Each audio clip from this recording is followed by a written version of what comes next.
Hey guys, Wally. Tuesday night. That means Homebrew Wednesday. Wednesday. Ow. Okay. Ooh, god damn, son. That's carbonated. Carbonated. So, mad tree.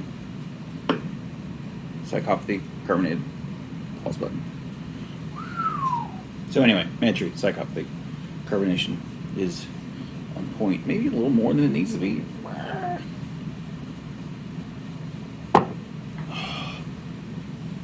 So last week, I didn't do much. I got my keg washer out. Tried it out. I got 6 kegs in my keg mentor cleaned up. So right now I got 6 kegs, which what I do, I store mine with 3 gallons of Star sand in each keg. Shake it, pressurize it. I've got an old beer pump. I could use it for like a party tap or something like that. But I've converted it over so it's got a gas post connection on it. So I just hook it up to the gas side, give it a handful of pumps, pressurized, doesn't leak.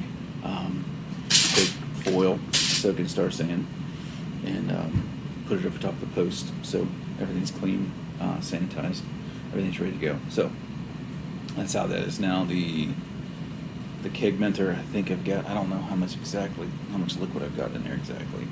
I think it's, I don't know, a couple gallons. That thing's heavy enough, so I just kind of left it as it is.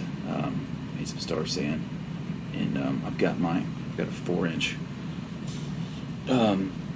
What's the technical term for the 4-inch spool? It's got a 4-inch spool on it in the valve. So, and I was me stop right now. We'll go over and look at it, and I'll explain my thinking. So that's a 4-inch spool.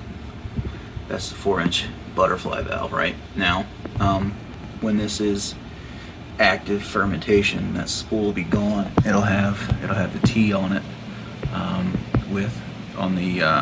the T on the center input output of the T, whatever you want to call it. It's going to have the cap with the 2 post and the red pressure relief valve there on the right. That'll have the floating dip tube connected to it. Then on top of it, we'll have the valve. Then we'll have that 4-inch blank off.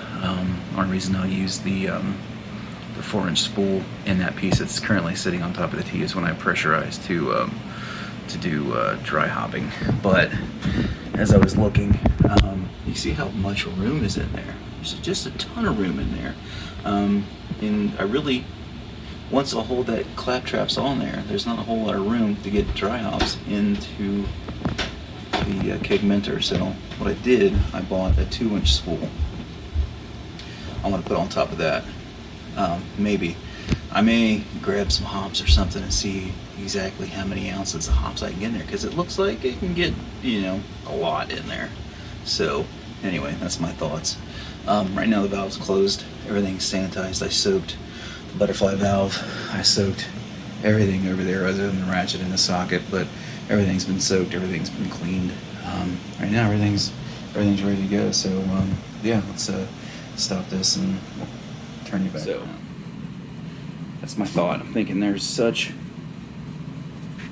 All right, I got my other one. So now we can talk a little bit. So there is so much room. I mean, that's 1.5 inches deep. That was terrible visual. But anyway, that's 1.5 inches deep, 4-inch diameter. So that could hold a lot. That'll hold a lot of hops. So I may not even need a spool. But on top of that, I've got just a 4-inch blank off, which that's what we're going to use instead of. And during after fermentation, they'll have this blank off, and it'll just sit there. That way, nothing can get in there.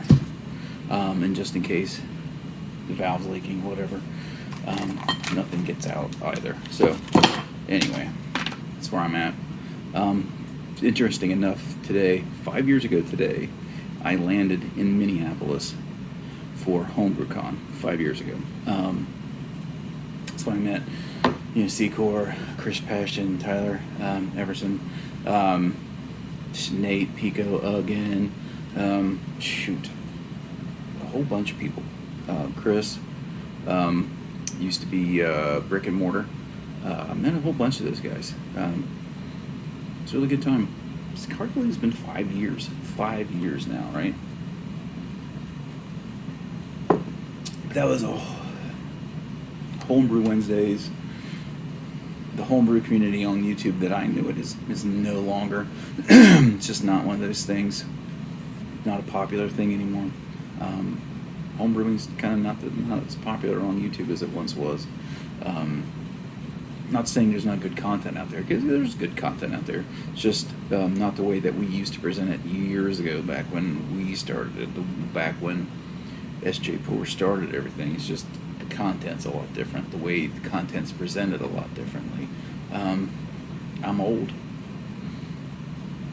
I'm old school with it. I don't have all these little fancy green screens and special effects and stuff and whatnot. But anyway, yeah, it's just interesting enough now.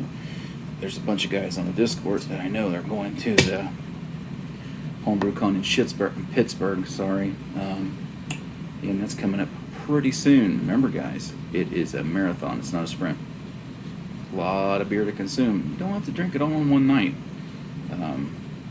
Remember that. It'll get you through the week. It'll get you through the duration of HomebrewCon. It's a marathon, not a sprint. So, all right, guys, I am done. This was a short one. Won't have much to talk about. I'll be out of town starting this Friday. I'm back in town next week, so I'm not going to brew this weekend. And there's won't be time unless I do it tomorrow night. I mean, Wednesday night or Thursday night, which I'm not going to do. But anyway, I'm getting jonesing. I'm getting ready. I'm ready to do it. Everything's ready. I've got to clean up my milk cart a little bit. Besides that, I'm kind of ready to go. Everything's clean, sanitized. My keg minter's clean, sanitized. Butterfly valve, all that claptrap, that fucking Rube Goldberg of a contraption I've got there. It's all ready to go. Anyway, we're ready. All right, guys. Yeah, that's it for me. I will see you guys not next week, but week after maybe. See you. Cheers.